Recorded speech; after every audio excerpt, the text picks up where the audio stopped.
Vous savez ce qu'on va nous répondre? Vous savez ce qu'on va nous répondre? Parce que vous savez, le petit cas isolé que vous citez, et puis l'autre petit cas isolé qu'on cite un peu plus tard, et puis l'autre cas isolé qu'on cite un peu plus tard, et bien finalement ça fait quand même beaucoup d'endroits, ça fait quand même beaucoup trop d'endroits où on ne met plus de bikini, où on se cache, où on devient pudique parce qu'il y a des gens qui ont décidé au nom d'une religion dont ils se sont saisis, parce que quand moi je vois des gamines voilées avec des slims moulants où on voit leur forme, il y a aussi toutes ces nanas hybrides qui prennent un peu de religion, un peu de fashionitas de l'autre côté pour faire un remix ça devient des une deux. mode, en fait. Voilà.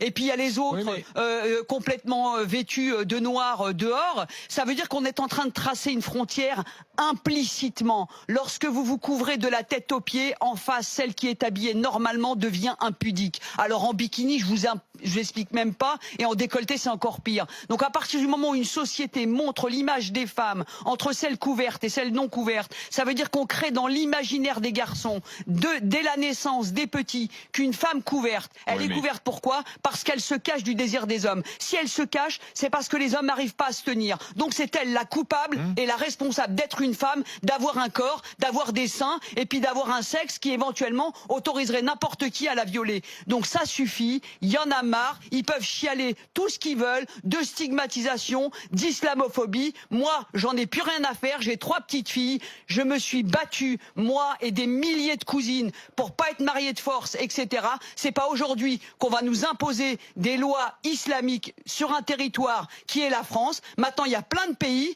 où il y a la charia, il y a aussi la possibilité de se baigner entre femmes. Eh ben, c'est simple, on est un pays libre, on est une démocratie, on retient personne, ils ont qu'à y aller. Bravo Zora, je vous adore. C'était Marc.